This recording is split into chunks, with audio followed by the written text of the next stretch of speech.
सोमवती अमावस की कथा का करूं बखान। शिव शंकर के बंधन से पूर्ण होते काज। अजर अमर अविनाशी शिव का व्रत है बड़ा विशेष। ओम गंगणपतये नमः। ओम नमः शिवाय। प्रिय भक्तगणों, सोमवती अमावस्या व्रत कथा का श्रवण करते हैं, जिसे बहुत ही शांत एवं प्रसन्नचित मन से सुनिएगा। दोस्तों, यदि चैनल पर नए हैं तो कृपया चैनल को सब्सक्राइब करके बेल आइकन को प्रेस कर लीजिए, जिससे आप सदैव सनातन धर्म से जुड़े रहेंगे। दोस्तों, एक गरीब ब्राह्मण परिवार था। उस परिवार में पति पत्नी के अलावा एक पुत्री भी थी। वह पुत्री धीरे धीरे बड़ी होने लगी। उस पुत्री में समय और बढ़ती उम्र के साथ सभी स्त्रियोचित गुणों का विकास हो रहा था। वह लड़की सुंदर, संस्कारवान एवं गुणवान थी, किंतु गरीब होने के कारण उसका विवाह नहीं हो पा रहा था। एक दिन उस ब्राह्मण के घर एक साधु महाराज पधारे। वो उस कन्या के सेवा भाव से काफी प्रसन्न हुए। कन्या को लंबी आयु का आशीर्वाद देते हुए साधु ने कहा कि इस कन्या की हथेली में विवाह योग्य रेखा नहीं है। तब ब्राह्मण दंपत्ति ने साधु से उपाय पूछा कि कन्या ऐसा क्या करे कि उसके हाथ में विवाह योग बन जाए। साधु ने कुछ देर विचार करने के बाद अपनी अंतर्दृष्टि से ध्यान करके बताया कि कुछ दूरी पर एक गांव में सोना नाम की धोबिन जाति की एक महिला अपने बेटे और बहू के साथ रहती है, जो बहुत ही आचार विचार और संस्कार संपन्न तथा पतिपरायण है।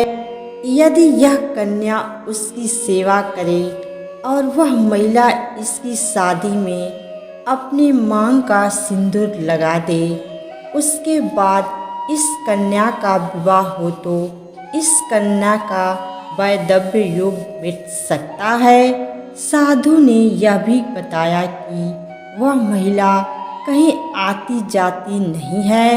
यह बात सुनकर ब्राह्मणी ने अपनी बेटी से धोबिन की सेवा करने की बात कही। अगले दिन कन्या प्रातः काल ही उठकर सोना धोबिन के घर जाकर साफ सफाई और अन्य सारे काम करके अपने घर वापस आ जाती है। एक दिन सोना धोबिन अपनी बहू से पूछती है कि तुम तो सुबह ही उठकर सारे काम कर लेती हो और पता भी नहीं चलता। बहू ने कहा, माँ जी, मैंने तो सोचा कि आप ही सुबह उठकर सारे काम खुद ही खत्म कर देती हैं। मैं तो देर से उठती हूँ। इस पर दोनों सास बहू निगरानी करने लगी कि कौन है जो सुबह ही घर का सारा काम करके चला जाता है। कई दिनों के बाद धोबिन ने देखा कि एक कन्या सुबह अंधेरे में आती है और सारे काम करने के बाद चली जाती है।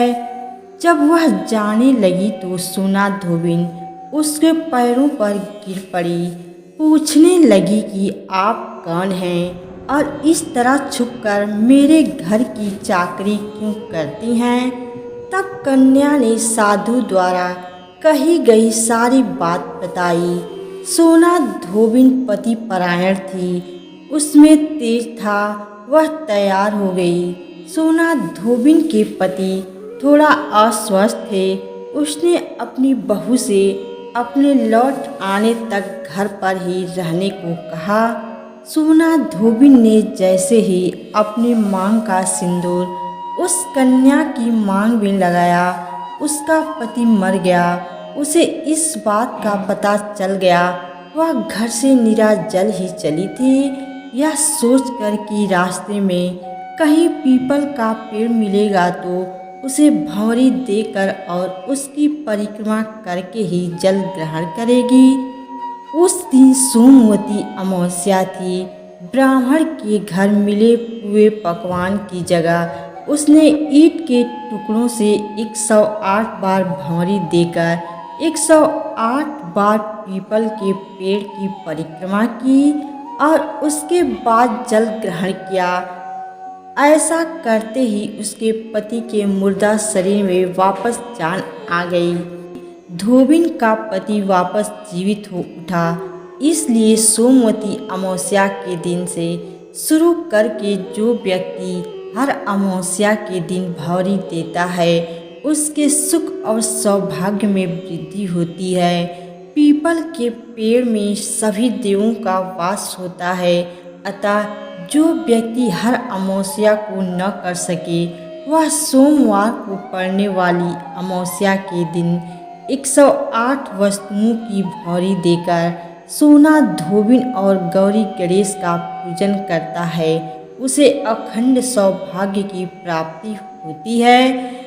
ऐसी प्रचलित परंपरा है कि पहली सोमवती अमावस्या के दिन धान, पान, हल्दी, सिंदूर और सुपारी की भंवरी दी जाती है। उसके बाद की सोमवती अमावस्या को अपने सामर्थ्य के हिसाब से फल, मिठाई, सुहाग सामग्री, खाने की सामग्री इत्यादि की भंवरी दी जाती है और फिर भंवरी पर चढ़ाया गया सामान किसी सुपात्र ब्राह्मण, ननद या भांजे को दिया जा सकता है।